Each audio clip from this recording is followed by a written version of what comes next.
Welcome to this channel. Before you watch this video, it's a good idea to press the subscribe, like, and share buttons with your friends so that this channel continues to grow. Thank you.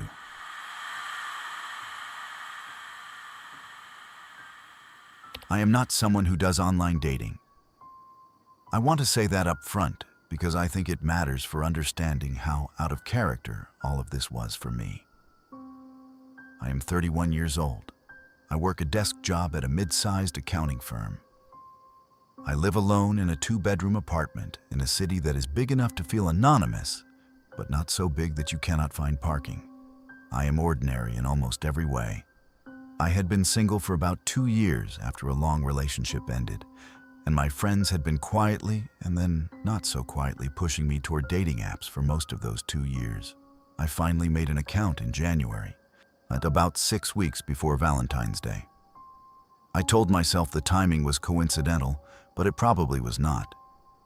There is something about February approaching that makes being alone feel more pointed than it does the rest of the year. Her name on the app was Clara. Her profile had 4 photos. In all of them, she looked genuinely beautiful. Dark hair, easy smile, the kind of person who looks comfortable in front of a camera without seeming like they are performing for it. Her bio was short and normal. She liked hiking and cooking and said she was looking for something real rather than something convenient.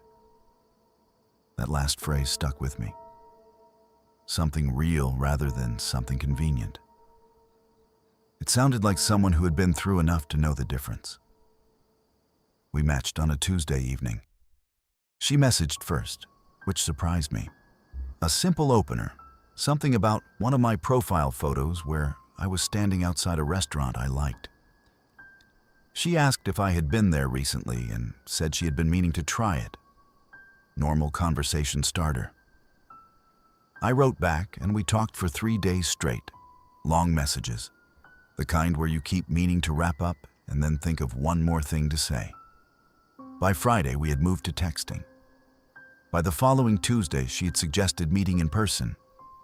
She said she preferred to meet sooner rather than later because she found that long app conversations sometimes built up a version of a person in your head that reality then had to compete with. I said that made sense to me. We agreed on dinner the following Saturday. Then she sent a follow-up message that I found slightly unusual, but not alarming. She said she hoped I did not mind, but she had already made a reservation somewhere. She named a restaurant I had not been to, a nice place on the quieter end of the city, and said she had been wanting to try it and thought it would be a good spot for a first meeting. She had used the word meeting rather than date, and I noticed that, but did not think much of it. I said it sounded perfect. She sent back a single response. Good. I will see you there. Not great.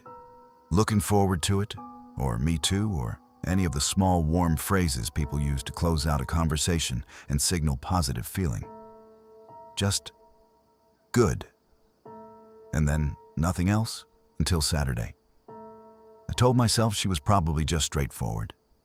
Some people are not big on conversational warm-up, and that is fine. I told myself I was reading too much into a single word. Saturday came, and I dressed carefully, not overdressed, just a clean shirt and good trousers and the jacket I always felt confident in. I left early enough to walk rather than drive. The restaurant was about 20 minutes on foot from my apartment, and the evening was cold but clear. Valentine's Day was still a week away, but the city already had that particular feeling it gets in mid-February. Restaurants with red decorations visible through windows, couples walking close together against the cold. I got to the restaurant about 5 minutes early and gave her name at the front. The host checked the reservation and nodded and said my companion had already arrived and led me through the restaurant to a table near the back. It was a good table, quiet, slightly separated from the main dining area by a low partition with plants on it. Private without being isolated. Clara was sitting with her back to the wall, facing the room. She looked like her photos. That was the first thing I registered The relief of a person matching their pictures, which should not be a relief, but after 6 weeks on a dating app, it genuinely was. Dark hair, easy smile, the kind of person who looks comfortable wherever they are. She stood when she saw me, and we did the slightly awkward greeting of two people who know each other from photographs, but are meeting as physical humans for the first time. A handshake that turned into a brief hug. She smelled like something clean and expensive. She said it was good to meet me finally, and I said the same, and we sat down. The first hour was genuinely good. Conversation came easily, the same way it had over text, but warmer in person. She was funny in a dry, quiet way, the kind of funny where the joke is almost finished before you realize it started. She asked good questions and listened to the answers rather than just waiting for her turn to talk. I relaxed in degrees, and by the time we had ordered our main course, I was not thinking about the slightly unusual end to our last text conversation, or the word meeting, or any of the small things I had noticed. I was just having dinner with an interesting person and feeling glad I'd finally made the app account. Then she said something that made me pause. We had been talking about work, and she had asked what I found most difficult about my job. I gave some answer about the isolation of working with numbers for long stretches. She nodded and said she understood that her own work involved long periods of close observation that most people would find uncomfortable. I asked what she did for work. She smiled and said she studied behavior. I asked what kind of behavior. She said patterns mostly. The way people acted when they did not know they were being watched versus when they did. The difference between a person's performed self and their actual self. She said most people were unaware of how much information they broadcast constantly through small, unconscious behaviors, and that reading those behaviors accurately was mostly a matter of patience and sustained attention. I said that sounded like psychology. She said it was adjacent to psychology, but not quite the same thing. I asked what it was adjacent to. She looked at me for a moment with that easy smile and said she supposed the simplest way to describe it was that she was very interested in understanding what made a specific person who they were, at a level below the surface, below the performed version. She said she found most people quite consistent once you got below the surface. Predictable in the best possible way. I said that sounded a little clinical for dinner conversation. She laughed and said sorry. She had a tendency to go professional when she was nervous. I accepted that explanation because it was reasonable, and because the laugh had seemed genuine, and because I wanted to accept it. We moved the conversation somewhere lighter, and it stayed light for the rest of the meal. By the time dessert came, I had mostly filed the behavior conversation under interesting first date quirk and moved on. We paid, split the bill at her insistence, and walked out of the restaurant together into the cold, clear night. She said she had enjoyed the evening. I said I had too and meant it. I asked if she wanted to walk for a bit before heading home, and she said yes, she would like that. We walked for about 20 minutes through the quieter streets near the restaurant. Good conversation, comfortable silence between words, the kind of walk that feels easy rather than effortful. At one point, she took my arm lightly, and we walked like that for half a block, and it felt completely natural. Then she stopped. We were on a quiet street, residential, not much foot traffic. She stopped walking and turned to face me and looked at me for a moment with an expression I could not quite read. Not the easy smile from dinner. Something more focused, more deliberate. She said she wanted to ask me something, and she hoped I would not find it strange. I said okay. She asked if I had noticed anything unusual about the evening. I said, "What do you mean?" She said she was curious whether anything had felt off to me. Any moment where something had seemed slightly wrong or slightly too deliberate or slightly out of place. She asked it the way you ask a question you already know the answer to. The way a teacher asks a student something when the point is not to get information, but to see what the student does with the question. I stood there on that quiet street, looking at her and feeling the cold air, and hearing the distant sound of the city, and feeling something shift in the evening that I could not have described precisely. But that was real and physical, and moving up from my stomach toward my chest. I said no. Nothing had felt off.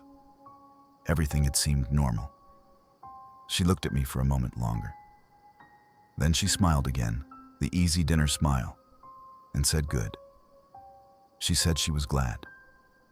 She said sometimes she worried that she came across as too intense, and it was reassuring to know the evening had felt normal. We walked back to the main road, and she said she was getting a cab home, and that she hoped we could do this again soon. She said she had genuinely enjoyed herself. I said me too. We said goodnight, and she got in a cab, and I walked home. I felt fine the whole walk back. Good even. The evening had been better than I had expected, and I was already thinking about whether to text her that night or wait until the next day. I got home, took off my jacket, made a cup of tea, and sat down on my couch. And I started thinking about the question she had asked on the street. Had I noticed anything unusual about the evening? I turned it over slowly, the way you turn something over when you are not sure you want to see what is underneath. And I started going back through the evening in sequence, the way you review a document for errors, methodically, one section at a time. The restaurant she had already chosen, the reservation in her name, her already being seated when I arrived, already in position with her back to the wall and a clear view of the entrance. The behavior conversation and the sustained observation, the performed self versus the actual self. The walk, the way she had stopped on that specific street, quiet, low foot traffic, and turned to face me with that focused expression. And the question itself, the specific question. Had I noticed anything unusual?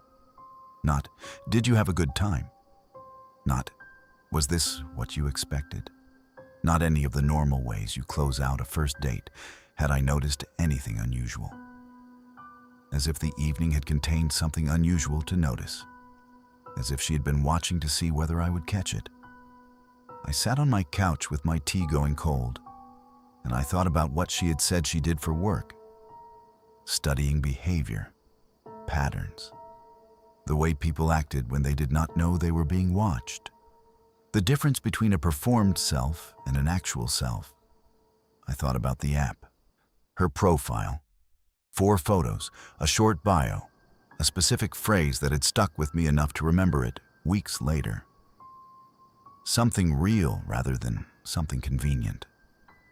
As if the profile had been written to attract a specific type of person, a specific profile of person, the kind who responded to that particular combination of words.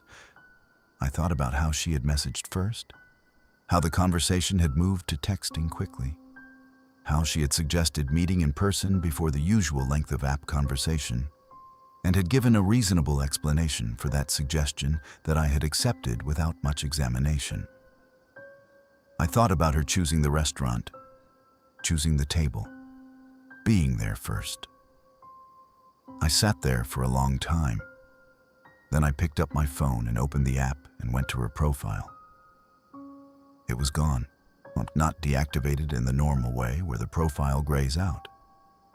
Just gone, removed completely, like it had never existed. I went to my text messages and scrolled up to our first conversation.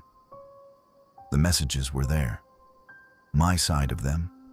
Her responses showed as delivered and read, but the sender name now showed as a string of numbers instead of her name. The way contacts display when the number is no longer associated with a saved name and the app data has been cleared. I sat on my couch looking at a conversation with a string of numbers that had, 2 hours ago, been a person I had just had dinner with. I typed a message to the number. Just, hey, I just noticed your profile is gone. Is everything okay? The message showed as sent. It did not show as delivered. I put my phone down on the cushion next to me and looked at my apartment and at the ordinary familiar surfaces of the place I lived. At the cold cup of tea on the coffee table. At the jacket I had hung by the door. At the window with the city lights visible through the glass. I thought about the question she had asked on that quiet street. Had I noticed anything unusual? I had said no. I was no longer sure that had been the right answer. And I was not sure what the right answer would have meant for how the rest of that walk might have gone. I did not sleep well that night. I lay in bed going over everything again and again the way you do when your brain refuses to let something settle. Every time I got close to sleep, I would surface again with some new detail snagging my attention.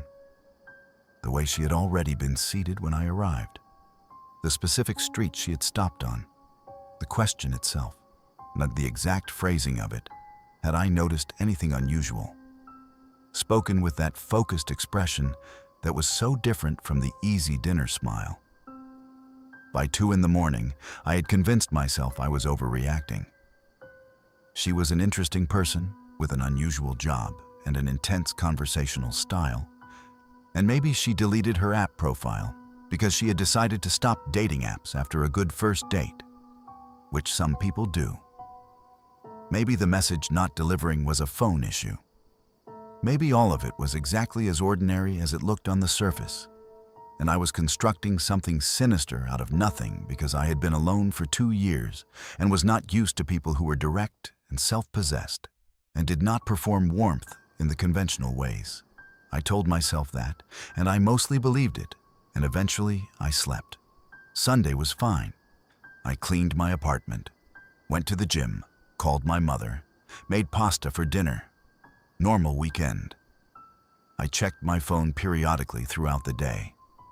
The message to the string of numbers still showed as sent, but not delivered. I did not send another one. Monday morning, I was at my desk at work by 8:30, coffee in hand, spreadsheet open, the ordinary machinery of the week starting up around me. My colleague Priya sits across from me, and she arrived about 20 minutes after I did and asked how my weekend was, and I told her about the date. Not all of it. Just the broad outline. Met someone from the app, had dinner, it went well. Priya asked if I was going to see her again. I said I was not sure, that her profile had disappeared after, and I could not reach her. Priya made a face and said that sounded like she had been nervous and panicked and deleted everything, which apparently was a thing people did sometimes after a first date went well, because the realness of it suddenly felt like too much. She said I should not read anything bad into it and that the woman would probably resurface in a few days once she had calmed down. I said probably. I went back to my spreadsheet. At 11:30, I had a notification on my phone. Not a message, not a call.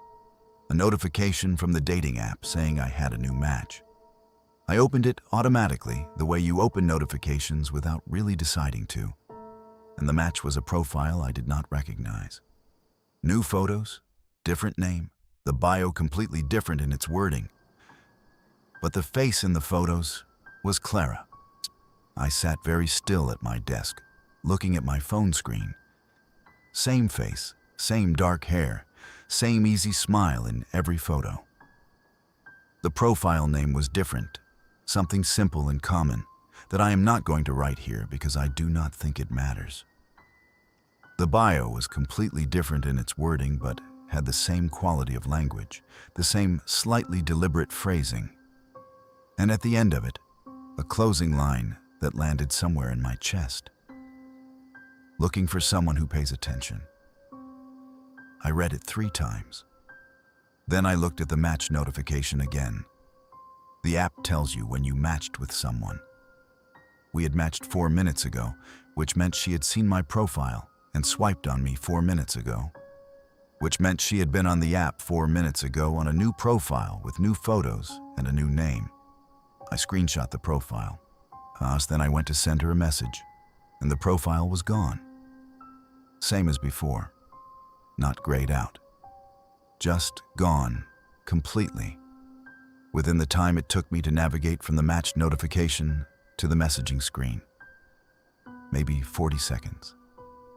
I put my phone face down on my desk and looked at my spreadsheet for a while without seeing it. Priya asked if I was okay. I said yes, just tired. I spent the rest of the morning trying to work and not doing a very good job of it. By lunch, I had decided to do something I was not sure was a good idea, but felt necessary. I wanted to find the restaurant and ask if they had any record of the reservation. I wanted to confirm that the evening had been what it appeared to be. A normal dinner at a normal restaurant made by a real person with a real name. I went at lunch. The restaurant was about a 15-minute walk from my office. I went in and asked to speak to whoever managed reservations. A calm young man came out, and I explained that I had dined there Saturday evening with a companion who had made the reservation, and I was trying to get in touch with her and had lost her contact details. I gave him Clara's name and the time of the reservation. He checked his system. He said there was no reservation under that name for Saturday evening. I said, there must be. We were seated at a specific table near the back partition with the plants. I described it. He looked at his screen again and said that table had been reserved Saturday, but under a different name. A man's name, a full name I did not recognize. And he said the reservation had been made 3 weeks ago, and the table had been occupied for the full evening. He was polite but firm. No reservation under Clara's name or any version of it. I thanked him and left. I stood on the pavement outside the restaurant in the cold February air and thought about what that meant. Either his records were wrong, which was possible, but felt unlikely for a restaurant that seemed well organized, or the reservation had been made under a different name deliberately, which meant she had planned further ahead than a first date conversation would normally require, and had done so under a name that was not hers. A man's name. I walked back to the office slowly. The rest of the day I spent doing something I am not proud of, but felt I had no better option. I searched online for everything I could find using the name Clara, the restaurant, the date, the street we had walked on, any combination of details I could think of. Nothing useful came up. I searched image databases for the photos from her profile. The first search returned nothing. The second, using a different tool, returned one result. The photo, the main profile photo with the easy smile, appeared on a social media account that had been inactive for 3 years.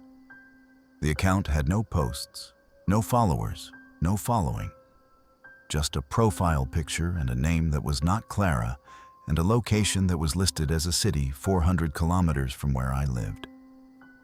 An account that had been inactive for 3 years. I stared at my screen for a long time. Then I closed my laptop and got my jacket and told Priya I was not feeling well and was going to head home early. She said, "Feel better," and I said thanks, and I left. I walked home instead of taking the bus because I needed the air and the movement. It was getting dark by the time I got back to my neighborhood. That early February dark that falls suddenly and makes the streets feel smaller. I walked quickly with my hands in my pockets and my eyes down, and I was almost at my building when I stopped. There was a car parked across the street from my building. A dark-colored sedan, nothing distinctive. What made me stop was not the car itself, but the person in the driver's seat. Not moving, engine apparently off. Just sitting behind the wheel facing my building with no obvious reason to be parked there in the dark on a residential street. I stood on the pavement for a moment, looking at the car. I could not see the person clearly enough to identify them. Just a shape in a dark car on a dark street. I went inside and took the stairs instead of the elevator and locked my apartment door, and then stood in my kitchen for a while, deciding whether I was being completely irrational. I went to my front window, the one that faces the street, and looked out from the side of the frame, so I was not standing directly in front of the glass. The car was still there. I watched it for about 10 minutes. No movement from inside. Nobody getting in or out. Just a car sitting on a residential street after dark with someone in the driver's seat who was not doing anything visible. Then my phone lit up on the kitchen counter. A text message from the string of numbers. I walked over and looked at it without picking up the phone. It said, "You went back to the restaurant." 4 words. You went back to the restaurant. I stood in my kitchen looking at those 4 words on my phone screen and feeling something cold and specific spreading from the center of my chest outward. Not panic. Something quieter and more total than panic. The particular feeling of understanding, all at once, that a situation is significantly different from what you believed it to be. She had known I went back to the restaurant, either because someone at the restaurant had told her, which would mean she had contact there and had asked to be notified if someone came asking about the reservation, or because she had seen me go in. I looked toward my front window. The car was still there. I did not go near the window again that night. I stayed in the kitchen with the overhead light on and made myself eat something, toast and eggs. The simplest thing I could manage without thinking too much about what my hands were doing. I kept my phone face up on the counter where I could see it. No more messages from the string of numbers, just the one, sitting there on the screen like a small stone dropped into still water. You went back to the restaurant. I thought about calling someone. Priya, or my friend Joel, who I had known since university, and who was the kind of person you called when something felt wrong.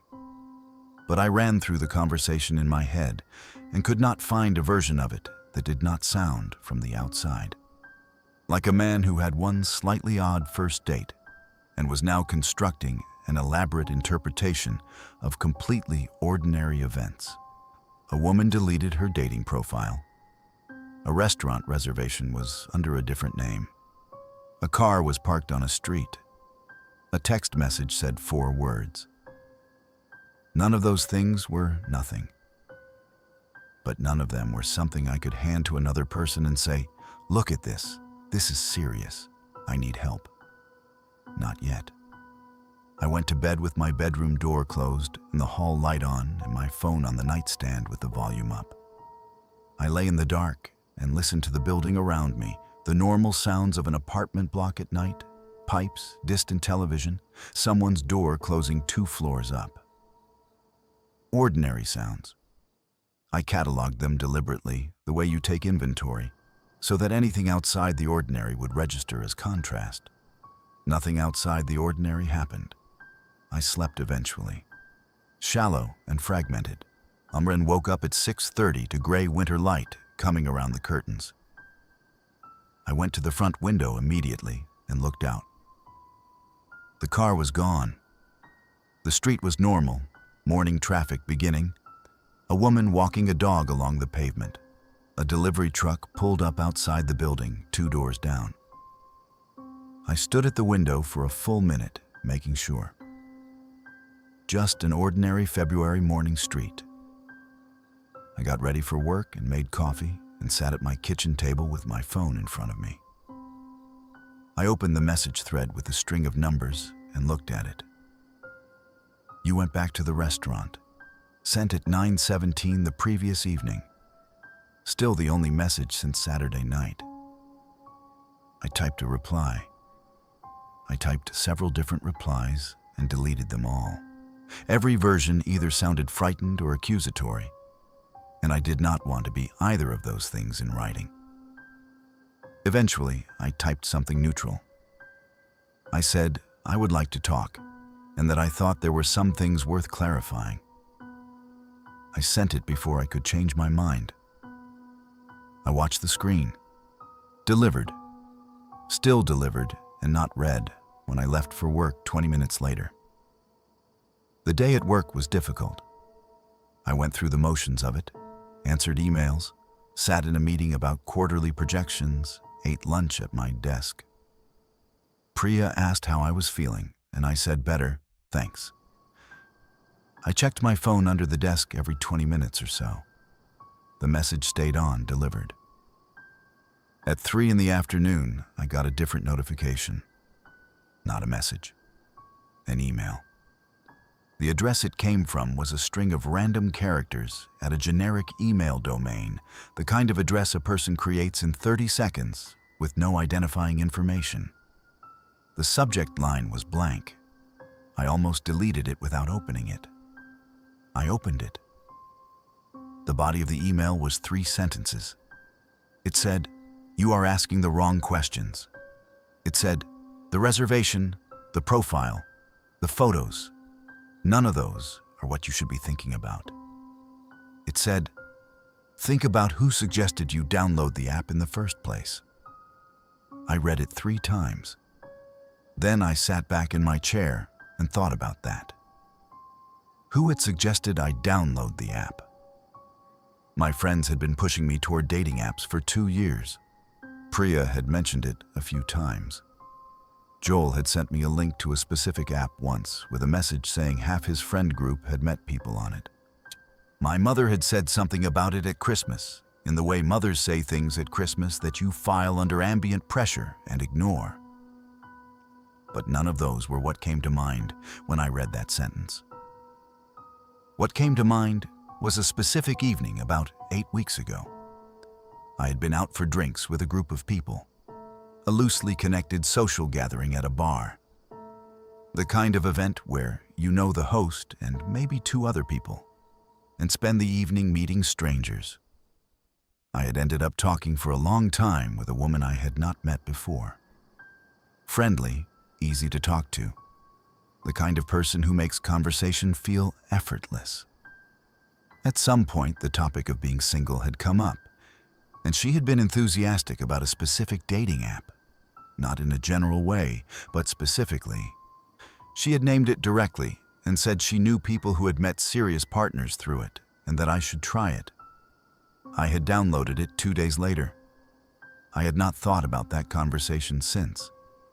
It had not seemed significant. A stranger at a bar recommending an app. That was the kind of thing that happened all the time. I sat at my desk thinking about the woman from that evening. I had not exchanged numbers with her. I did not remember her name. What I remembered was that she had been friendly, and the conversation had been easy, and she had been specific and enthusiastic about one particular dating app.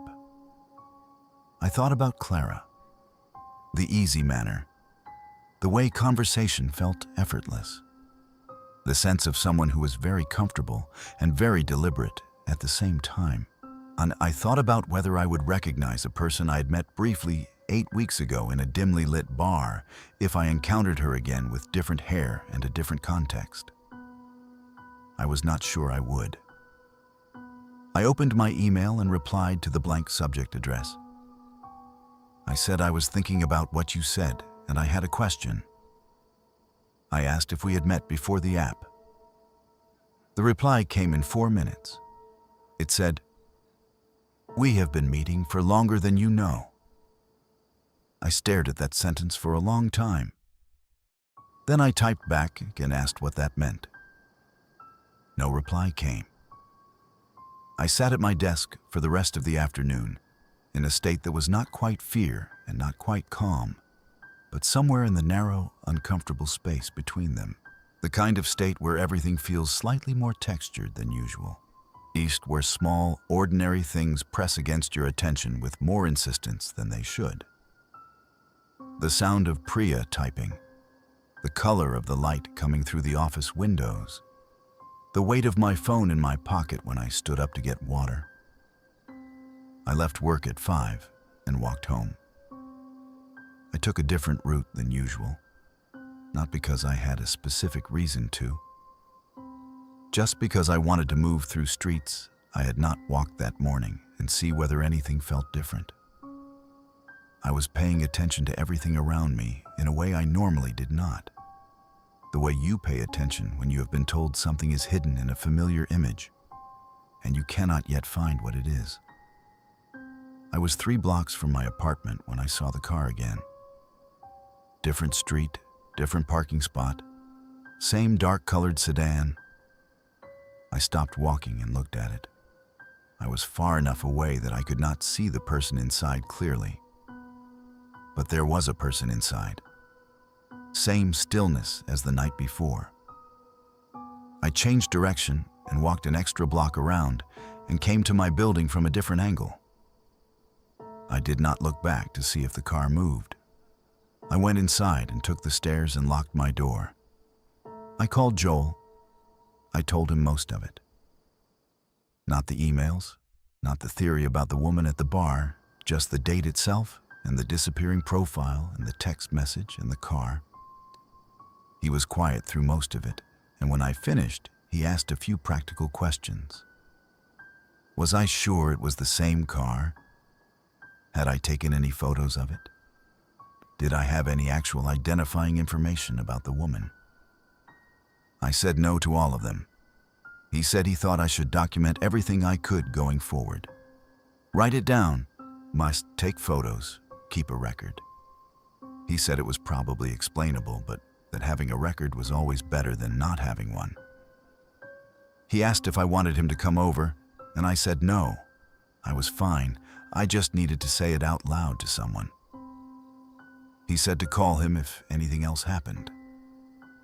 After I hung up, I opened my notebook, a physical one I use for work sometimes, and I started writing everything down from the beginning.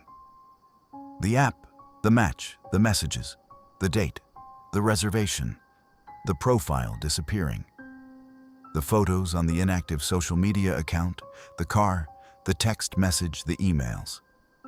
All of it in sequence with times and dates where I could remember them. It took me about an hour. When I finished, I looked at what I had written. Laid out that way, chronologically, it looked more organized than it felt from the inside, and it looked like something that had been planned across a longer timeline than a few weeks. The app recommendation from the bar, the profile designed to attract a specific type of person, the match, the conversation, the date, the restaurant reserved in advance under a different name, the profile deleted and recreated and deleted again within a window of seconds, the monitoring, the car, the emails that knew things she should not have known. And underneath all of it, the question she had asked on the quiet street. Had I noticed anything unusual? I put down my pen and looked at that line in my notes for a long time. It was a test. She had been testing whether I was paying attention, whether I could see what was in front of me clearly, or whether I would accept the presented surface and not look beneath it. Here she had said herself that her work was about the difference between a performed self and an actual self, about reading what people broadcast without knowing they are broadcasting it. She had been studying me. The date had been a study. Maybe everything before it had been a study. The question on the street was not a closing remark. It was the final part of an assessment.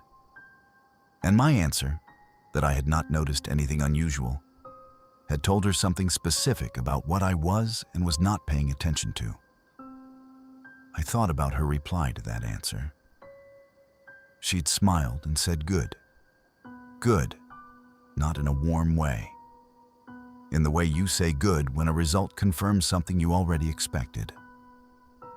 I closed my notebook and sat in my quiet apartment, listening to the building around me and thinking about what it meant to have been studied, to have been selected, approached, assessed across an evening and possibly much longer by someone who was very deliberate and very patient and very interested in what lay below the surface of a person, and thinking about what she had found and what she planned to do with it. My phone lit up on the table. Not a message, not an email, a new match notification from the dating app. I had not deleted the app. I had not thought to. I looked at the notification without opening it for a long moment. Then I opened it. The profile was new. Different photos again, different name, but the face was the same. Dark hair, easy smile, and the bio was 2 sentences only. It said, "You are starting to ask better questions." It said, "Happy Valentine's Day." I deleted the app. Not just closed it, fully deleted it from my phone, or held the icon down and removed it completely, and then went into my phone settings and cleared every piece of data associated with it. It took about 2 minutes, and when it was done, I sat there, holding my phone, feeling something between relief and the particular helplessness of knowing that deleting an app did not delete the person who had been using it to reach me. It was February 8th. Valentine's Day was 6 days away. I did not know why that felt significant, but it did. I made myself eat dinner and then sat at my kitchen table with my notebook open and thought about what I actually knew versus what I was inferring. I had been going back and forth between the two all week, and I needed to separate them more clearly. What I actually knew. A woman had matched with me on a dating app. We had spoken for about a week. We had met for dinner. She had asked me a specific question at the end of the evening. Her profile had disappeared afterward. She had texted me 4 words that suggested she knew I had gone back to the restaurant. I had received 2 emails from an anonymous address with specific information. I had seen a car parked outside my building and then on another street that I believed to be the same car. A new profile with her face had appeared twice and disappeared within seconds. What I was inferring, that she was the same person who had recommended the app to me at the bar 8 weeks ago. That the date had been a planned assessment rather than a genuine attempt at connection. That the monitoring of my movements was active and ongoing. That whatever she wanted from studying me, she had not yet finished getting. The gap between those 2 columns was large. The first column was unsettling but not inexplicable. The second column, if true, was something else entirely, and I could not yet decide what to call it.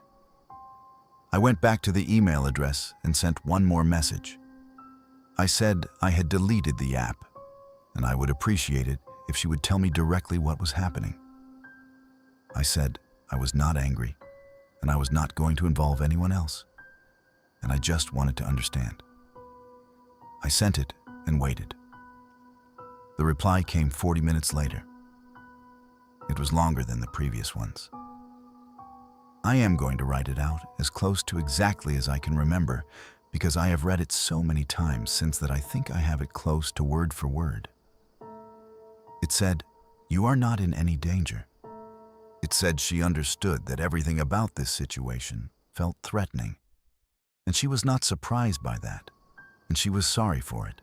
Where it said her work required approaches that most people would find uncomfortable if they understood them from the beginning, and that was why they were not explained from the beginning. It said she had been observing me for a while before the app, and she had selected me specifically because of something she had identified in how I moved through ordinary situations. Something she found professionally significant. It said the date had been partly genuine, she had enjoyed it, and partly an assessment of how I responded to controlled variables in a social environment. Then it said something that I read 3 times before I accepted that I had read it correctly. It said she was part of a small research group that studied a specific type of perceptual capacity that appeared in a small percentage of people. The capacity to register anomalies in a situation before the conscious mind had processed them. A kind of below-the-surface awareness that most people had in rudimentary form, but that some people had in a much more developed form. She said this capacity was real and measurable, and her group had been documenting it for several years. She said my results from the evening were significant. She said she would like to meet again to explain properly. She said she was sorry for the methods, but not for the purpose. I sat with that email for a long time. There were two ways to read it. The first was that it was true, or at least that she believed it to be true, and that everything that had happened was a strange and invasive but ultimately explicable research process conducted by someone with unusual professional methods and poor boundaries. The second was that it was a very well-constructed explanation designed to make me lower my guard and agree to meet again. I thought about which one I believed. I thought about the way she had described her work at dinner, the performed self versus the actual self, the information people broadcast without knowing it. I thought about the question on the street. I thought about the follow-up message on the app. You are starting to ask better questions. That last one in particular. It had not felt like a threat. It had felt like encouragement, like a teacher noting improvement in a student. I wrote back and said I would meet her once more. I said it had to be somewhere public and somewhere I chose, and I needed her to tell me her actual name before I agreed to anything else. The reply came in less than a minute. She said fine, wherever I wanted, whenever I wanted. She gave me a name, a full name, first and last, simple and ordinary. I am not going to write it here for reasons I will get to. Then she said one more thing at the end of the message. She said to think carefully about every public space I considered suggesting, and to choose one where I felt genuinely comfortable, not just technically safe. She said there was a difference between those two things, and she wanted me to know the difference by now. I put my phone down and looked at my kitchen ceiling. She was right that I knew the difference. I had been thinking about technically safe the whole time, public place, other people around, visible exits. And she was telling me that was not the same thing as somewhere I felt genuinely comfortable. Somewhere I knew well enough that anything out of the ordinary would register immediately. The difference between performed safety and actual safety. The same distinction she had made about selves. I chose a place I had been going to for years. A coffee place about 10 minutes from my apartment. Small, always busy on weekend mornings, staff who recognized me, a table I always sat at near the window with a clear view of the entrance. The kind of place where I knew the layout without thinking about it and where anything unfamiliar would stand out, simply because everything familiar was so established. I sent her the name and the address and said Saturday morning, 10 o'clock. She said she would be there. She said, good choice. I spent the days between that email and Saturday in a state of controlled unease. I went to work, I ate, I slept reasonably well. I did not see the car again on Wednesday or Thursday. On Friday evening, I thought I saw it parked at the end of my block. And then when I looked more carefully, it was a different make entirely. And I stood on the pavement feeling slightly foolish for the 30 seconds it took me to confirm it. I told Joel I had agreed to meet her again. He was not pleased about that. He said he thought I should go to the police instead, and I said with what? A weird date and some ambiguous emails, and a car I could not definitively identify. He said fair point, but he still did not like it. Made me promise to text him when I arrived and when I left, and to call him immediately if anything felt wrong. I said I would. Saturday morning, I was at the coffee place by 9:45. I got my usual order and sat at my usual table and watched the door. The place was busy the way it always was on Saturday mornings. The comfortable noise of people and coffee machines, and the particular low-level warmth of a small room with a lot of people in it. I felt as settled as I had felt all week. She walked in at exactly 10 o'clock. Same dark hair, easy smile.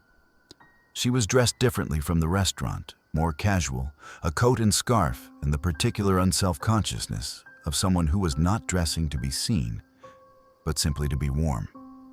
She spotted me immediately and came directly to the table and sat down across from me without the awkward greeting of our first meeting, like we had already moved past that.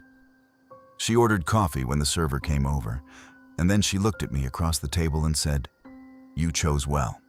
I said, "Thank you." She said she meant it genuinely.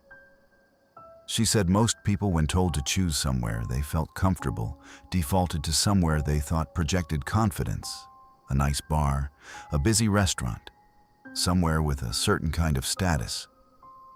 She said I had chosen somewhere I actually knew, which was different and more useful. I asked, useful for what? She said, for what comes next. I asked her what came next. She put both hands flat on the table and looked at me steadily and said she was going to tell me everything. The real version, not the email version. She said the email had been accurate but compressed, and the full version was more complicated, and she wanted to say it in person so she could see how I received it. I said, okay. She said her research group was real. She said they had been documenting a specific perceptual capacity for 11 years across multiple countries. She said the capacity showed up in brain imaging studies as an unusual pattern of activity in regions associated with threat detection and environmental awareness, a kind of always-on low-level scanning that most people did not have and could not develop because it appeared to be at least partly structural.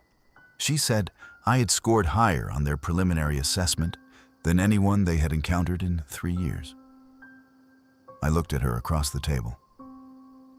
I said, "What does that mean practically?" She was quiet for a moment. Then she said that was the part she needed to explain carefully. She said the research group was not affiliated with any university. It was privately funded. She said the people who funded it were interested in the capacity for reasons that went beyond academic documentation. I asked what reasons. She looked at me steadily. She said, they want to understand if it can be transferred. The coffee place was warm and full of people, and the sound of the machine behind the counter was a steady, comfortable noise. And I sat in my usual chair at my usual table and felt the particular cold of a sentence landing in your chest before your brain has fully processed what it means. I asked her what she meant by transferred. She said she would explain. She said, "But first I need to know if you noticed anything unusual about this morning." I looked at her. She looked at me. The easy smile was there, but underneath it was the same focused expression from the street 8 days ago.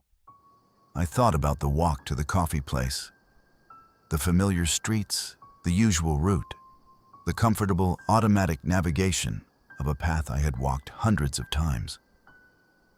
I had been paying attention to everything. I had cataloged the street as I walked, the people on it, the cars parked along it, the small details of a Saturday morning in my neighborhood. I thought about one moment 3 blocks from the coffee place where I had stopped for a crossing signal and stood next to a man in a dark coat who had been looking at his phone. Nothing unusual. I had not thought about it again. I looked at her across the table. I said, "The man at the crossing on Renner Street." Something shifted in her expression. Not surprise exactly. More like the specific satisfaction of a result confirming a hypothesis. She said, He has been with my research group for 4 years. She said, "You are the first person who has ever noticed him." She picked up her coffee cup. She said, "Now let me tell you what that means for you." And I sat in my warm, familiar coffee place on a Saturday morning with people all around me, and I listened. And what she told me made the car and the disappearing profiles and the emails and all of it feel, by comparison, very small. She talked for a long time. I am going to try to write it out as accurately as I can because the details matter, and I have been over them enough times in my head that I think I have them close to right. She spoke carefully and quietly, the way someone speaks when they have explained something difficult many times before and have learned exactly how much to give at once before the other person stops being able to receive it. She said the research group had started 11 years ago with a single question: whether the kind of below-surface awareness I apparently had, that always-on environmental scanning, was a fixed trait, or whether it could be studied closely enough to understand its mechanism, and then replicated in people who did not naturally have it. She said the early years of the research had been purely observational, finding people who had it, documenting how it worked in practice, building a picture of the capacity from the outside. She said they had found approximately 40 people over 11 years who showed the capacity at a meaningful level. She said most of them had never known they had it. It operated below conscious awareness, the way your balance system operates, constantly working without announcing itself. The people who had it moved through the world slightly differently from people who did not. Noticed things slightly earlier, made decisions that seemed intuitive, but were actually the product of very rapid below-conscious processing of environmental information. They were not psychic. They were not superhuman. They were simply running a more sensitive version of a system everyone had. She said the privately funded part of the research, the part that had started about 4 years ago, was trying to understand whether prolonged close contact with someone who had the capacity at a high level could produce measurable changes in someone who did not. Whether the capacity was in some way socially transmissible. Not taught, not trained. Something more like exposure. The way spending time with someone who speaks a language fluently does something to your brain that a classroom cannot fully replicate. I sat with that for a moment. Then I asked who was funding it. She looked at me steadily and said she was not going to tell me that yet. I asked why. She said because that information would change how I heard everything else she had to tell me, and she wanted me to hear the rest of it first, with as open a mind as I could manage. I said that was not reassuring. She said she knew. I asked what the prolonged close contact looked like in practice, what they actually did with the 40 people they had found. She said it varied. She said in most cases it had been naturalistic, meaning they arranged for the subject to spend time with members of the research group in ordinary social contexts, without the subject knowing the purpose, the way she had done with me. Dinners, shared activities, the kind of sustained ordinary contact that allowed close observation and also, they hoped, some degree of the exposure they were studying. I asked if it worked. She was quiet for a moment. Then she said the results were mixed, and she wanted to be honest about that. She said in some subjects, they had measured changes in threat detection response times after sustained contact that were statistically significant. In others, there was no measurable effect. She said they did not yet understand what determined whether the exposure worked or not, and that was part of why my preliminary assessment results were significant. Someone with a very high baseline might produce a stronger or more consistent effect in others. I looked at her across the table. I said, "You want to use me as a transmitter." She did not flinch at the word. She said, "That is one way to describe it." I said, "What is another way?" She said, "We would like you to participate knowingly, with full information, with the ability to stop at any time." I said, "Unlike the 40 people who participated without knowing." She held my gaze. She said, "Yes, unlike them." I looked down at my coffee cup. It was almost empty. The coffee place was still full and warm and noisy around us, and everything outside our table felt completely ordinary, in a way that was almost funny given the conversation happening at it. I asked her what participation would look like. She said regular meetings, on a structured and unstructured time with members of the group. Some of it observed, some of it not. Periodic assessments to measure changes in the people I spent time with. She said it would not require me to do anything unusual or to change my life in any significant way. She said the main thing it required was willingness and sustained contact over time. I asked how much time. She said a minimum of 6 months to produce data worth analyzing. I said 6 months was a long time to spend with people I did not know for a purpose I was not sure I believed. She said that was fair. I asked what I got out of it. She said, understanding, a clear picture of what you have and how it works. Most people who have this capacity spend their whole lives feeling slightly different from the people around them without knowing why. Slightly more aware, not slightly more alert, slightly harder to surprise. Knowing what it is and why it works the way it does tends to matter to people. I thought about that. I thought about a life of small, unexplained differences. Knowing things slightly before I should. Feeling the shape of a situation before I could articulate it. Trusting instincts that were right often enough that I'd stopped questioning them, but had also never examined them. I thought about the man at the crossing on Renner Street, standing next to me for 30 seconds while I waited for a signal. I had noted him and filed him and moved on. The way I apparently did with everything, and had not thought about him again until her question prompted me to go back and look. But I had noted him. I had noted something, some small below-surface flag, that had preserved that moment in accessible memory, while 1,000 other moments from that walk had dissolved the way ordinary moments do. I asked her, if I said no, what happened? She said nothing happened. She said they did not compel participation. She said the monitoring would stop, the contact would stop, she would not reach out again. I asked about the people whose funding she would not tell me about. She said they would accept the outcome. I looked at her.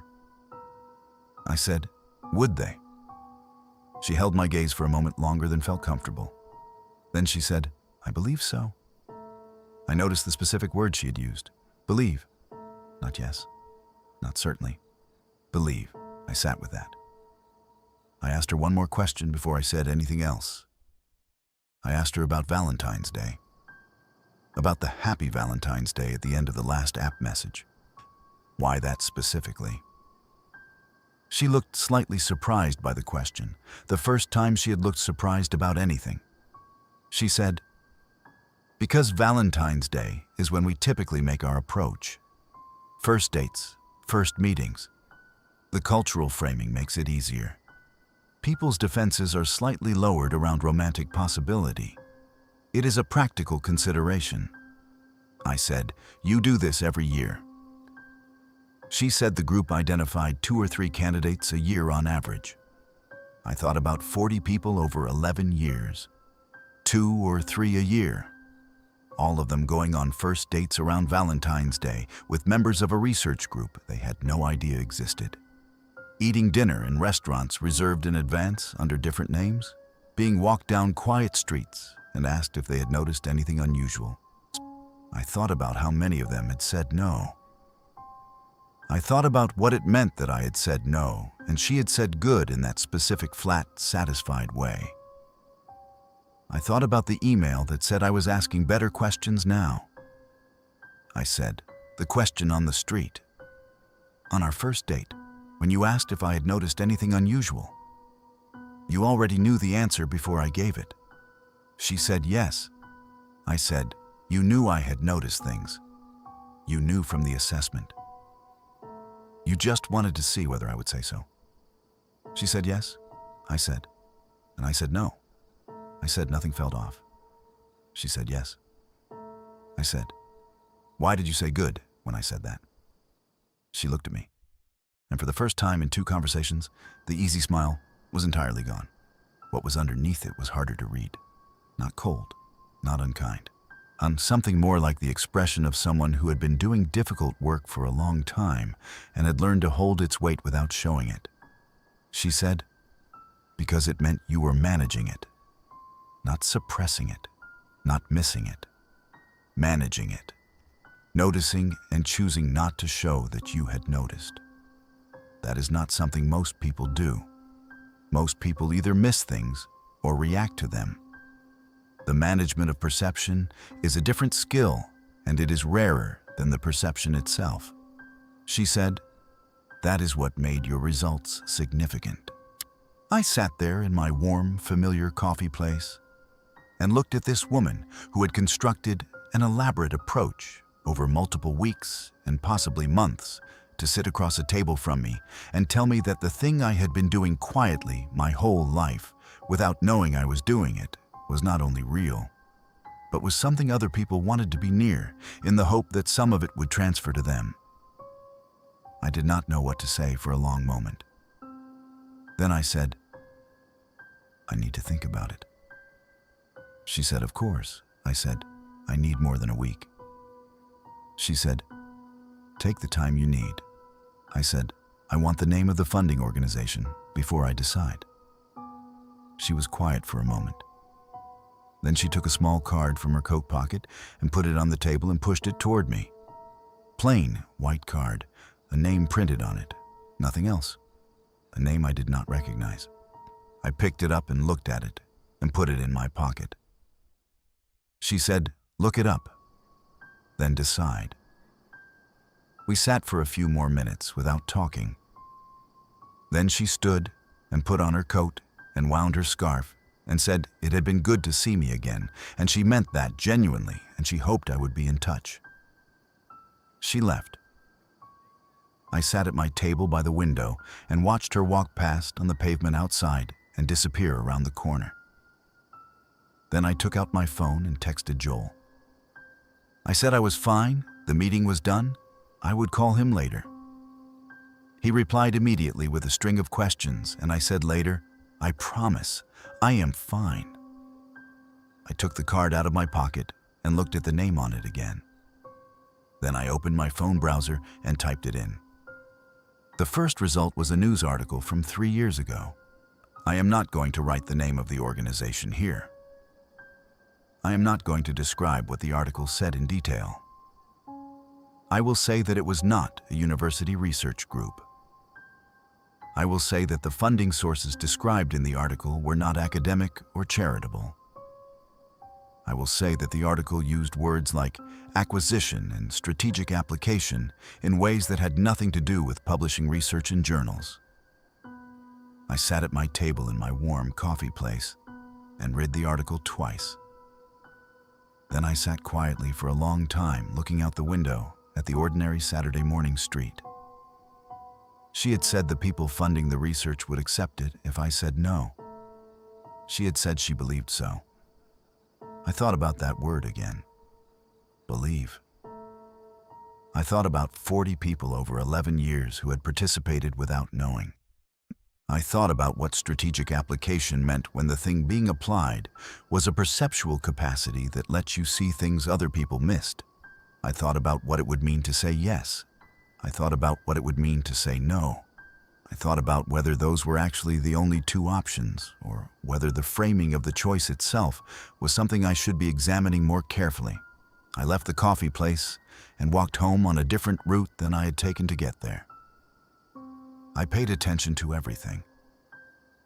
I noted the man reading a paper outside the bakery on Clement Street. The woman leaning against a wall looking at her phone on the corner of Aldwych. The car idling outside my building when I turned onto my street. Dark-colored, engine running, the particular quality of someone sitting inside, not doing anything visible, and I noted all of it. I went inside. I sat down at my kitchen table with my notebook, and I started writing everything down from the beginning. I have been writing for 2 hours. Valentine's Day is tomorrow. I have not yet decided what I am going to do. But I have decided one thing. Whatever I decide, I am not going to decide it alone. Which is why I am writing this here, where other people can read it, where the knowing is not only mine. Because she was right about one thing. There is a difference between technically safe and genuinely safe. And genuinely safe, I am beginning to understand, is never something you arrive at alone. I did not sleep the night before Valentine's Day. Not because of fear exactly, more because my brain would not stop turning the whole thing over, examining it from different angles the way you examine something you found on the ground that you cannot quite identify. Useful or dangerous, real or constructed, something to pick up or something to step around carefully. By 3 in the morning, I had read the article about the organization 4 more times on my phone in the dark. Each time I read it, I found something I had not focused on the previous time. The way a text reveals different things depending on what you are looking for when you approach it. The first time I had focused on the funding sources. The second time on the language around acquisition. The third time, I noticed a quoted researcher who had left the organization and described the internal culture as results-oriented to a degree that made ethical considerations secondary. The fourth time, I found a single sentence near the bottom of the article that I had somehow skimmed past 3 times. It said the organization had faced legal challenges in 2 countries related to research conducted without subject consent. I put my phone face down on the nightstand and looked at the ceiling. Without subject consent. 40 people over 11 years. I thought about Clara sitting across from me in the coffee place saying the early research had been naturalistic, meaning they arranged for the subject to spend time with members of the research group in ordinary social contexts without the subject knowing the purpose.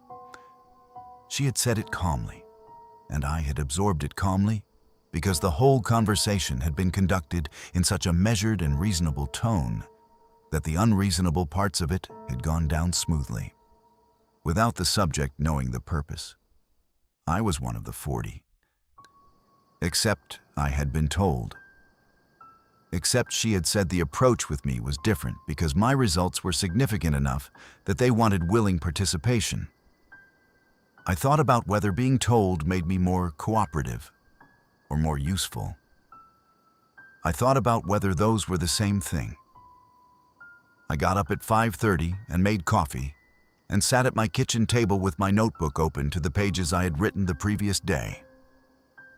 I added what I had thought about during the night in the margins, small notes in different directions, the way thinking at 3 in the morning tends to go. When I read it back in the early morning light, it looked less like paranoia and more like a reasonable person trying to map something genuinely complicated. At 7:30, I called Joel. I told him everything this time. Not the edited version, not the broad outline. Everything from the beginning, including the article and what it said, and the specific sentence at the bottom, and the phrase without subject consent, and what I thought that meant in the context of 40 people who had participated in something they did not know they were participating in. Joel was quiet for a long time after I finished. Then he said, "What do you want to do?" I said I did not know yet. He said, "What does your gut say?" I thought about that. My gut, apparently, was a finely tuned below-surface processing system that registered environmental information faster than my conscious mind could keep up with. So I tried to actually listen to it rather than talking over it the way I usually did.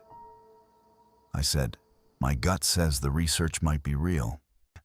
The capacity might be real. And the organization funding it is not interested in the research for reasons that would be good for the people involved in it."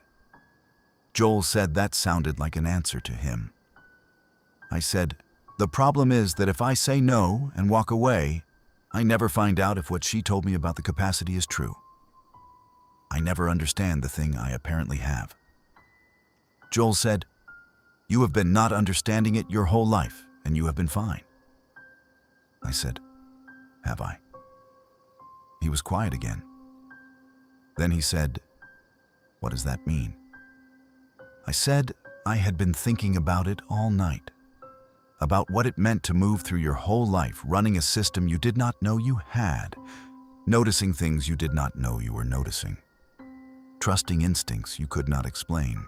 Months, whether that was fine or whether fine was just the word you used when you did not have a better framework for what it actually was.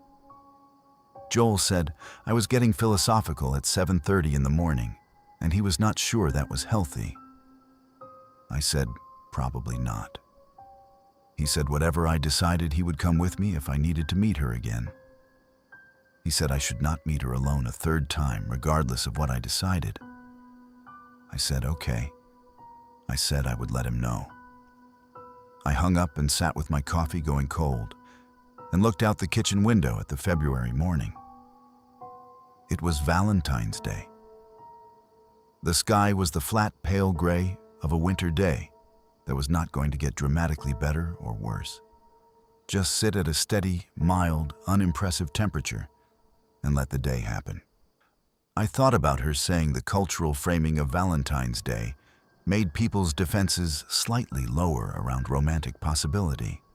I thought about my own defenses, whatever they were, and whether they were lower than usual or higher than usual this particular morning.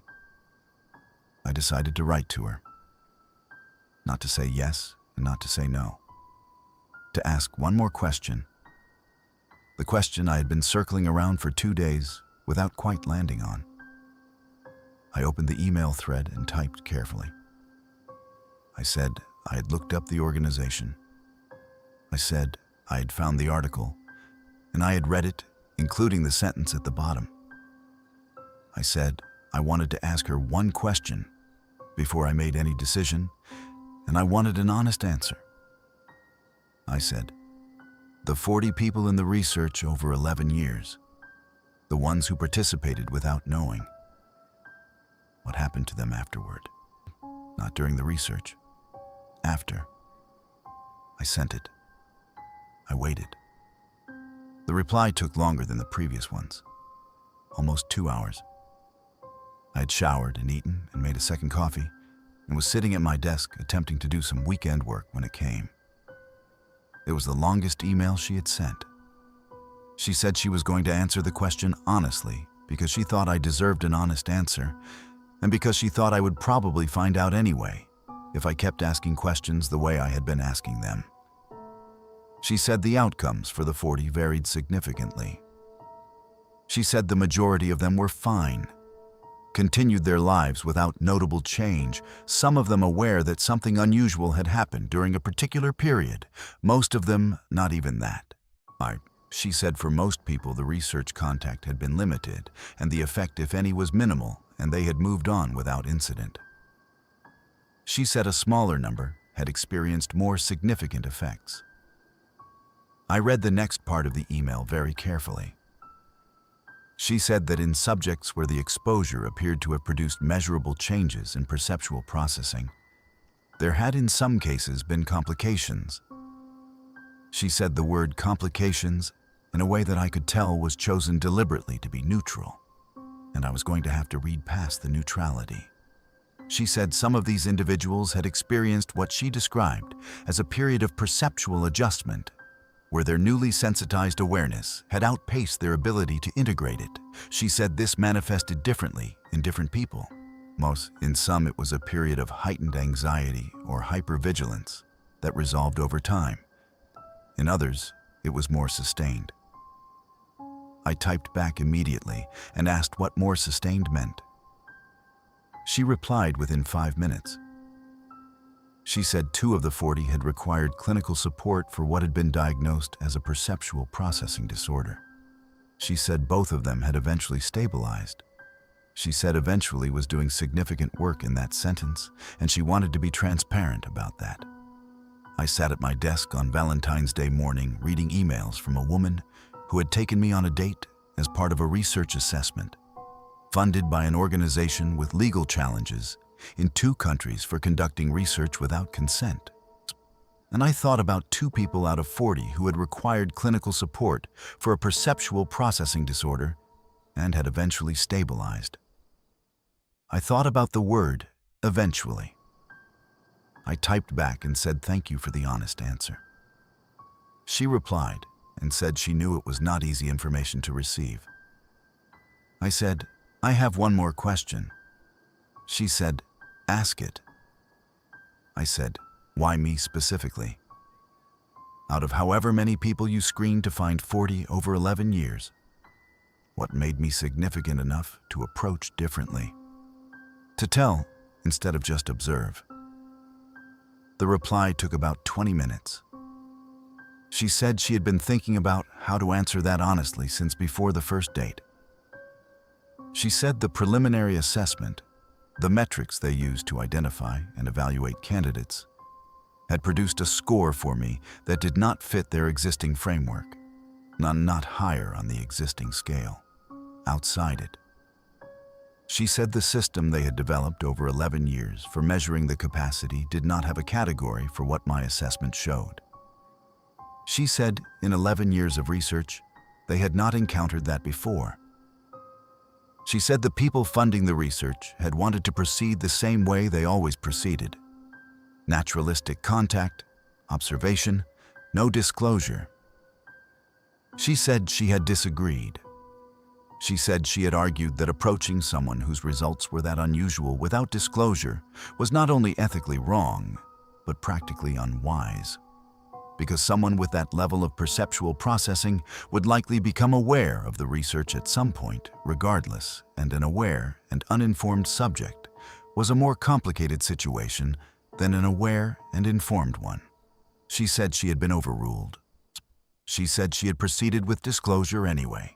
She said she was telling me this because I had asked for honesty and because I should understand that her decision to tell me had not been sanctioned by the organization and that she was not certain what the implications of that were going forward. I read that section 3 times. Then I typed, "Are you in a difficult position because of telling me?"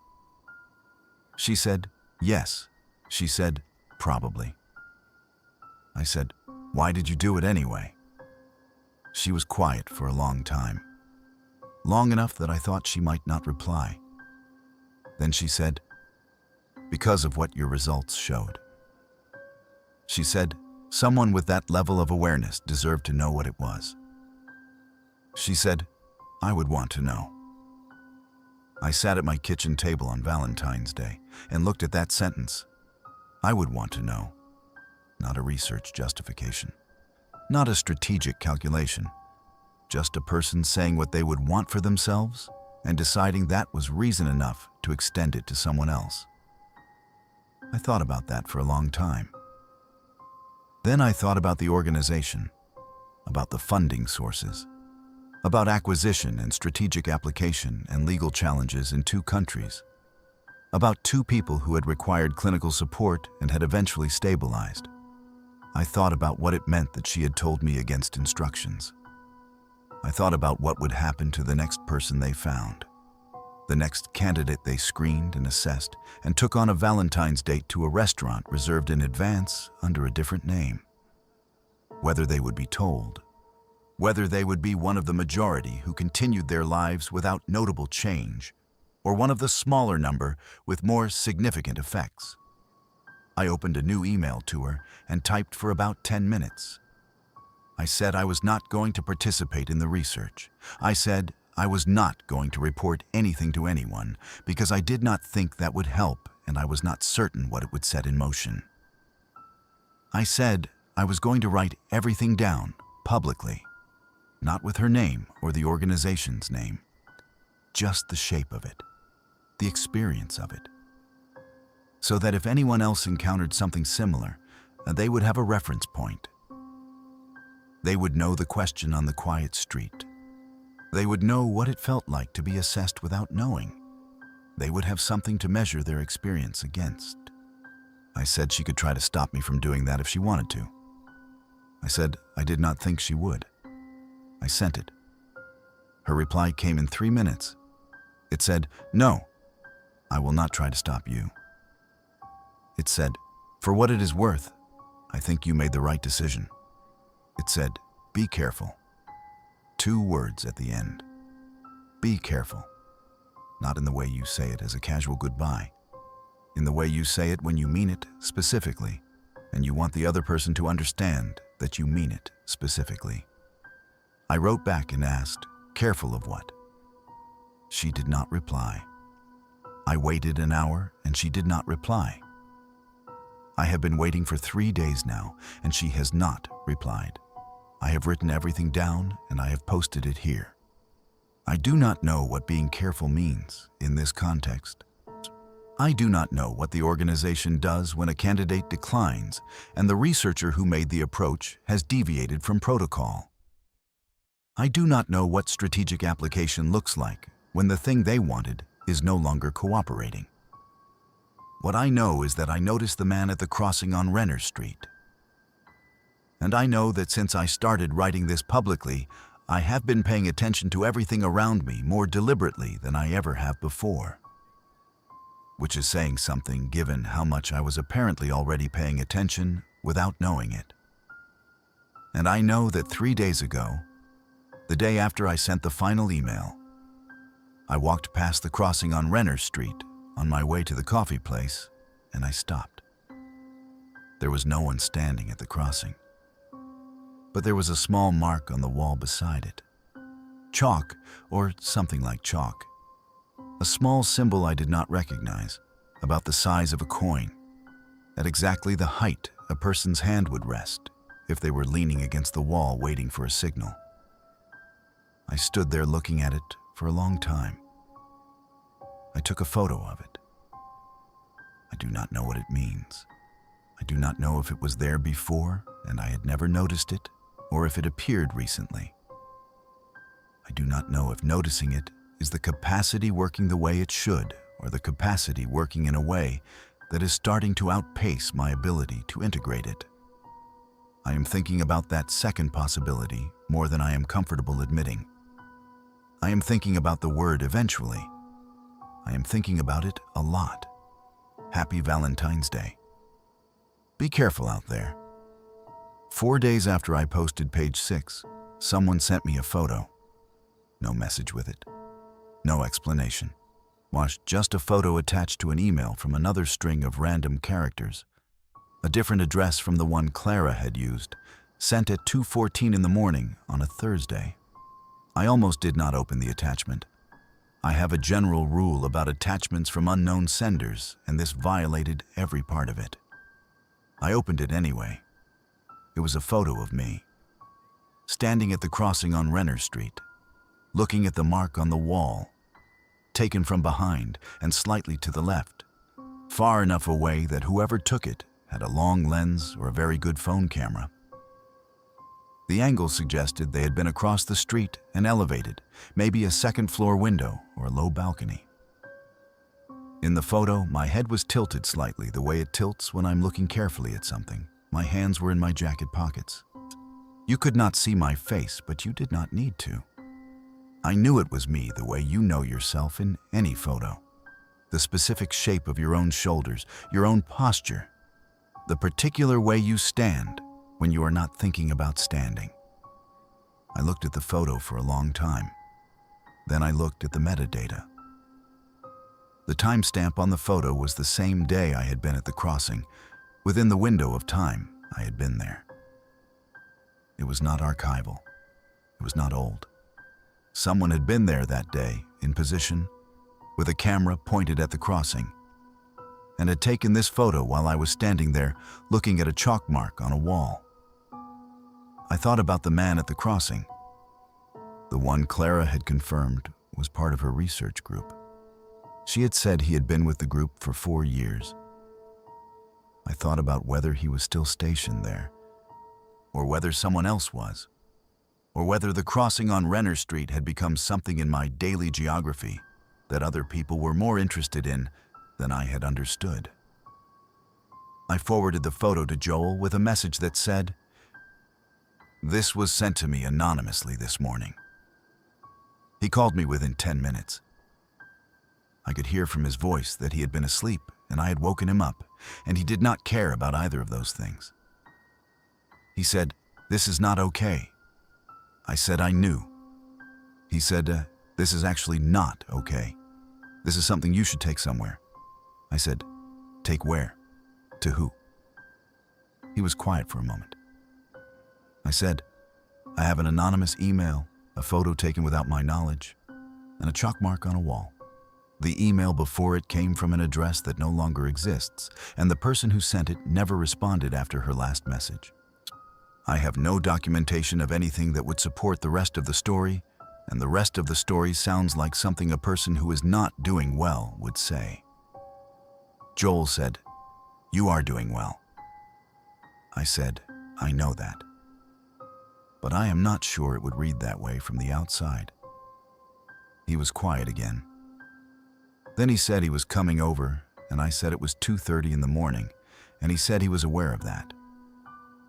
He arrived at 3:15 with a jacket over his pajamas and a look on his face that reminded me of why he had been my closest friend for 15 years. We sat at my kitchen table, and I showed him everything. Not just the photo, all of it. The full email chain, the notebook pages, the article about the organization, the app screenshots I had taken before deleting everything. He read through it all slowly and carefully and did not say anything until he had finished. Then he said, "Okay." I said, "Okay, what?" He said, "Okay. This is real, and okay, it is serious, and okay, we need to think about it carefully rather than either dismissing it or panicking about it." I said that was what I had been trying to do for 2 weeks. He said, "You have been trying to do it alone." I did not say anything to that because it was true, and we both knew it. We sat there for a while and talked it through the way you talk through something. When two people are both taking it seriously and neither of them has a clear answer. Joel asked good questions, the kind that came from the outside of the situation, and therefore saw angles I had stopped seeing because I had been inside it too long. He asked about the chalk mark, whether I had photographed it and whether it was still there. I said I had photographed it, and I did not know if it was still there because I had not gone back to that crossing since. He asked why I had not gone back. I thought about that. I said because I was not sure what I would do if it was still there, or if it was gone. Either answer felt like information I was not ready to have. He said that was the most honest thing I had said all night. At around 4 in the morning, we made a practical list. Joel is a list person, always has been. It is how he processes things, and I have learned to trust it even when my instinct is to resist the reduction of complicated things to bullet points. We wrote down every concrete action available to us, document everything formally, print physical copies, store them somewhere other than my apartment, to tell one more person, someone outside our immediate circle, someone with a different kind of perspective. Go back to Renner Street in daylight with Joel and look at the crossing together. Research the organization more deeply than the single article. And at the bottom of the list, Joel wrote one more thing. He wrote, "Accept that you cannot fully control this and decide what you can live with." I looked at that line for a while. He said, "You made a decision. You said no. You went public. You drew a line." That was the right thing. But drawing a line does not make everything on the other side of it disappear. It just means you know where you stand. I said, "What if where I stand is not safe?" He said, "Then we figure out what safe looks like from here." We went to Renner Street at 9 the next morning, both of us, in daylight, with coffee. Normal hour, normal foot traffic, the crossing busy with people heading to work and school and wherever people go on a Thursday morning in February. The chalk mark was gone. Not rubbed out or smeared, just gone. The way chalk goes when it gets wet or when enough time passes or when someone removes it deliberately. The wall was clean. I stood at the crossing and looked at the wall and felt something that was not relief and not disappointment, but somewhere between them. Joel stood next to me and looked too. He said, "Does it being gone make you feel better or worse?" I said, "Worse." He said, "Why?" I said, "Because it was information and now it is not there anymore. And I do not know if it was removed because it had served its purpose or because someone knew I had photographed it and did not want it there anymore." Joel nodded slowly. We walked to the coffee place and sat at my usual table and drank coffee and talked about other things for a while. Normal things, work things, a film Joel had seen, a problem his sister was having with a landlord. Ordinary conversation, and I was grateful for it.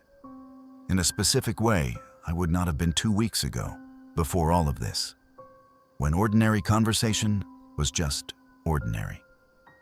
On the walk home, Joel said something I have been thinking about since. He said, "You know the things she said about you. About your results being outside their existing framework. About them not having a category for it." I said yes. He said, "What do you think that actually means practically? Not in their terms, in yours." I thought about it as we walked. I said, "I think it means I have been doing this my whole life, and I have never had a situation I could not eventually read clearly enough to navigate. Even this one. Even with everything being constructed and deliberate and designed to be difficult to see clearly." He said, "And," I said. And I think whatever they wanted from me was not just the capacity itself. It was the capacity at that level combined with someone who had never been told what it was. Someone running the full system without any awareness of running it. Because once you know, it changes. It becomes at least partly conscious. It becomes something you can choose to use rather than something that just happens. Joel said, "And telling you ruined that for them." I said, "I think so. I think that is why she was overruled. Not because disclosure was ethically wrong, because disclosure changed the thing they were trying to study." Joel said, "So she told you anyway?" I said yes. He was quiet for a moment. Then he said, "What do you think she is going to do now?" I said, I did not know. I said I had not heard from her in 4 days, and I did not know if that meant she had stepped back or been removed from my case, or was doing something I could not see yet. Joel said, "Do you think she is okay?" I had not thought about that directly before he asked it, and once he asked it, I could not stop thinking about it. Whether she was okay. Whether deviating from protocol in the way she had deviated had consequences for her beyond the professional. But whether the organization that had legal challenges in 2 countries for research without consent was the kind of organization that handled internal deviation with the same methods it handled external complications. I did not know. I still do not know. I sent one more email to her address that afternoon. Short. I said I hoped she was all right. I said if she wanted to talk, I was still here. It showed as delivered, not read. Delivered, but not read, which could mean she had not opened it, or could mean the account was no longer being accessed by her specifically. I do not know which one it is. I have been thinking about her for days now, in the particular way you think about someone when you are worried about them and cannot check on them and have no way of knowing if your worry is warranted. It sits at the back of everything, on a low, persistent concern that does not go away when you're doing other things, but simply waits there, patient, until you stop doing other things and it surfaces again. That feeling is familiar to me in a new way now. I have been thinking about the 40 people, about the majority who continued their lives without notable change, about the smaller number with more significant effects, about the 2 who required clinical support and eventually stabilized, about what they all have in common, which is that they moved through an extended experience of being studied and assessed and measured without knowing it, and they came out the other side and continued. I am not one of the 40 in the way they were. I knew. I was told. But I was assessed without knowing for a period before I was told, and I have been inside this experience now for several weeks, and whatever it has done to my perceptual processing, I cannot yet fully evaluate because I am too close to it. What I can evaluate is this. I notice more than I used to, not in a frightening way. in the way that a light turned up by 1 degree illuminates everything in a room slightly more clearly. I walk through ordinary spaces and I see them with a small additional degree of resolution.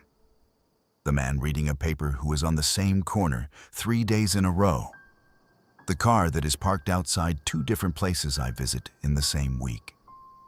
The small tells in a conversation that indicates something is being managed rather than simply said. I noticed these things before. I notice them more clearly now. I do not know if that is the capacity becoming more conscious through awareness of it, or if it is something the exposure did, the weeks of close contact with someone who had been studying perceptual processing long enough that it had shaped how she engaged with everything. Or if it is simply what happens when you pay attention to something you have been ignoring for 31 years, and it responds to being attended to. I do not know. But I am writing it down. And I am walking through Valentine's month in my ordinary city and noticing everything with a small additional degree of resolution and choosing to treat that as useful rather than frightening. Most days that works. Some days I stand at the window in the evening and look at the street below and think about 40 people and chalk marks and the word eventually, and what it means that the email shows delivered but not read, and whether she's all right. Those days are harder. But I am still here. Still noticing, still writing it down, which is, I think, the only thing I know for certain is the right thing to do. Stay aware, stay connected. And if any of this sounds familiar to you, if you have spent your life noticing things slightly before you should, and trusting instincts you cannot explain, and feeling the shape of situations before you can articulate what the shape is, then pay attention to that. It is not nothing. It has never been nothing. And someone, somewhere, already knows that about you. The question is whether you know it about yourself yet.